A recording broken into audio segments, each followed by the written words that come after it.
Has notat com un mateix logo o il·lustració pot canviar totalment el que transmet només canviant els colors? En aquest capítol de Cròniques d'una creativa parlem d'una eina molt poderosa en el disseny que és el color. Jo sóc l'Helena, dissenyadora gràfica, il·lustradora i et presento Cròniques d'una creativa. Una sèrie on parlem de creativitat, disseny, museus, llocs on trobar inspiració i de tot allò que ens motiva a crear en un món on tothom parla d'intel·ligència artificial. Perquè la creativitat necessita una cosa molt bàsica: mirada, temps i història. Tindràs petits tastets creatius en format vertical a Instagram i TikTok i els capítols complets a YouTube. I per començar aquest capítol sempre m'agrada parlar d'una campanya publicitària que em va marcar molt, que és la de la pel·lícula Barbie del 2023. La marca va aprofitar que tothom coneixia el rosa de Barbie i abans de l'estrena tots els cartells publicitaris de la pel·lícula eren cartells que només tenien el color rosa amb la data de llançament de la pel·lícula, però no posava res més. I la gent veia aquell cartell i només veient aquell rosa sabia identificar perfectament que era el de Barbie. Crec que és un exemple perfecte al veure que utilitzar un color icònic constantment pot fer que una marca parli per si sola. I això és del que tracta aquest capítol. Abans de començar amb tota la teoria, m'agradaria que als comentaris em deixéssiu una mica de feedback, perquè és que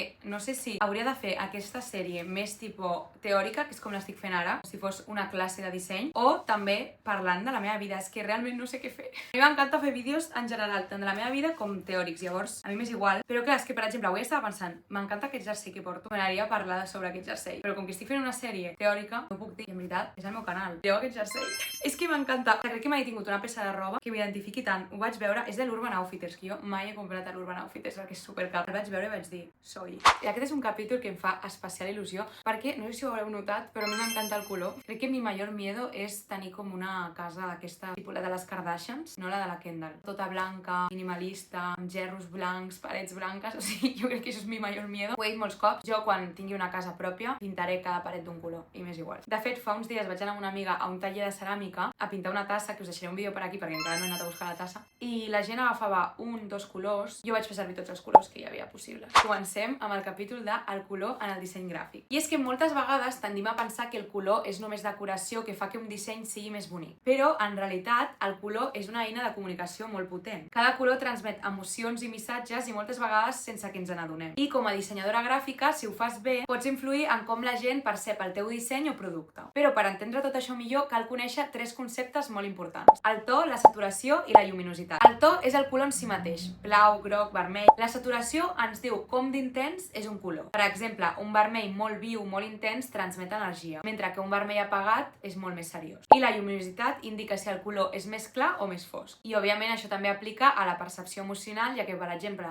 un blau més lluminós és molt més relaxant que per exemple un color fosc que és molt més elegant i professional. I dit tot això, com sempre, en els capítols més teòrics, dividirem aquest vídeo en diferents capítols. I el primer capítol és les emocions associades als colors. I és que, com ja hem dit, cada color transmet una emoció, per això us he portat alguns exemples pràctics que et poden ajudar a triar els colors per al teu disseny. Per exemple, tenim el color vermell, que què transmet el vermell? Doncs energia o urgència. L'exemple que et dono amb el vermell és que pensis, per exemple, en un botó de comprar o en els cartells de les rebaixes. El vermell crida l'atenció immediatament i genera acció. Després tenim el blau, que què ens transmet el blau? Doncs calma i confiança. L'exemple que et poso amb el blau és que pensis en les aplicacions de finances o de bancs. Si t'hi fixes, sovint utilitzen el blau perquè transmet seguretat i confiança. Després tenim el groc, que ens transmet felicitat i alegria. Però l'exemple que et poso del groc és que, encara que molts cops transmet alegria, també crida l'atenció com un senyal d'alerta, com per exemple en les senyals de trànsit. Per últim tenim el negre, que transmet elegància i misteri. L'exemple pràctic que et poso és que si t'hi fixes, en moltes de les marques de luxe s'utilitza el negre per transmetre prestigi i exclusivitat. Així que, com has vist, cada color transmet alguna cosa, així que és molt important que pensis en la psicologia del color a l'hora de crear la paleta de colors per al teu disseny. I això em porta al capítol 2, que és la psicologia del color. Et porto exemples de marques icòniques que òbviament han aplicat la psicologia del color a l'hora de definir la paleta per a aquestes marques. I comencem per aquest vermell. Saps dir-me de quina marca és? Doncs sí, és el vermell de Coca-Cola, que no només és un color cridaner, sinó que transmet energia i emoció. Quan veus aquest vermell ja saps que estàs davant d'aquesta marca. Després tenim Apple amb el blanc i el gris, que transmeten minimalisme. És que Apple utilitza aquests dos colors per donar sensació de netedat, modernitat i confiança. Les seves interfícies transmeten calma i ordre, creant una experiència minimalista. Ara passem al capítol 3, que són tendències i combinacions. És que no tot s'hi val a l'hora d'escollir colors. Hi ha combinacions que funcionen superbé i altres que simplement fan que el teu disseny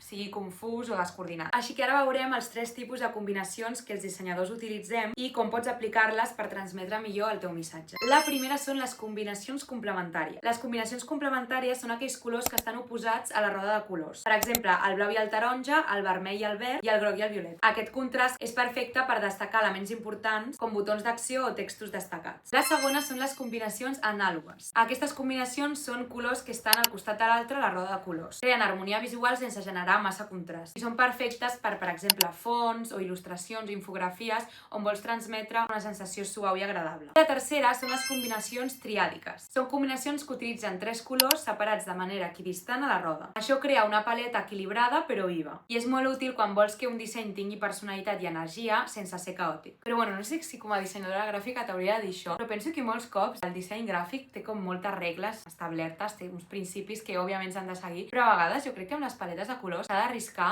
i potser una combinació que en un inici podries dir això no pega, després sí que pega. I és que, per exemple, quan era petita, em recordo perfectament que a mi m'encantava la combinació de rosa i vermell. I me'n recordo anar al col·le supercontenta amb la meva creació, perquè jo de petita vestia com amb molts colors, i que em diguessin les nenes de classe rosa i rojo puñetazo en el ojo. I ara es va posar de moda aquesta paleta de colors. Es venien els típics jerseis de línies roses i vermelles. Un munt de marques, de brandings i tal, estan utilitzant aquesta combinació que abans era com que estava prohibida. Així que, sincerament, tingueu personalitat i feu el que vulgueu amb les combinacions. Pots tancar aquest vídeo ja. No, és broma. I ara passem al quart capítol, que són errors comuns. Un error que veig molt és combinar colors massa brillants sense harmonia. Que perquè un color sigui intens no vol dir que combini o funcioni bé amb qualsevol altre. Quan combines diversos colors saturats sense tenir en compte la relació entre ells, el resultat és visualment agressiu. L'ull no sap on mirar perquè no hi ha jerarquia. De fet, hi ha algunes aplicacions on tu pots posar el teu codi hexadecimal i et diu si aquella combinació funciona bé i si té bona legibilitat. Un altre error molt comú és utilitzar molts colors en un mateix projecte. Per exemple, imagina't el disseny d'un feed d'Instagram on cada post tingui un color completament diferent. Això genera incoherència visual i si no hi ha coherència no hi ha identitat. Les marques fortes es reconeixen per la consistència, com l'exemple que he posat abans de Barbie. I és que has de pensar, canviar constantment de colors és com canviar constantment de veu, o sigui, la gent no sap qui és. I l'error 3 és ignorar la percepció cultural del color. Els colors no signifiquen el mateix a tot arreu. El blanc, per exemple, pot significar puresa en alguns contextos, però en altres pot significar dol. Si estàs dissenyant per a una audiència global, has d'entendre què comunica aquell color en aquell context. També, òbviament, has de pensar en l'accessibilitat, és a dir, hi ha gent potser que és daltònica i no veu bé els colors, però per sort vivim en una era digital on hi ha un munt d'aplicacions, com he dit abans, en què pots posar el teu codi i et diu si és accessible o no. I ara passem al capítol 5, que són tips pràctics. Tip número 1. No comencis pel color. Abans de triar una paleta, pregunta't què vull comunicar. O sigui, el que ha de fer el color és reforçar el missatge. Si no tens clar què vols transmetre, la paleta de colors seleccionada serà aleatòria. Tip número 2. Utilitza la regla 60-30-10. I és que aquesta regla és utilitzar un 60% el color principal, 30% un secundari i 10% un accent. Això crea equilibri i jerarquia visual. L'ull sap on mirar i on respirar. Tip número 3. Prova el teu disseny en blanc i negre. Si funciona sense color, significa que el contrast i la jerarquia estan ben treballats. Si només funciona gràcies al color, és que tens un problema de composició. I tip 4. Utilitza eines, però amb criteri. Hi ha moltes eines que et poden ajudar a triar colors, de fet jo les he utilitzat algun cop, com són per exemple Adobe Colors o l'aplicació Colors amb 2 Os, que serveixen per generar paletes ràpidament. Però clar, jo et recomano que les utilitzis, però també tenint criteri, ja que com ja m'ha après que una paleta sigui bonica no vol dir que sigui adequada pel teu projecte. I l'últim tip, número 5, és que miris el teu disseny en context real. No és el mateix veure'l en un artboard a l'Illustrator o al Photoshop que en una web, en un mòbil, imprès. El color pot canviar molt segons el fons, la llum o el dispositiu. Així que vés en compte perquè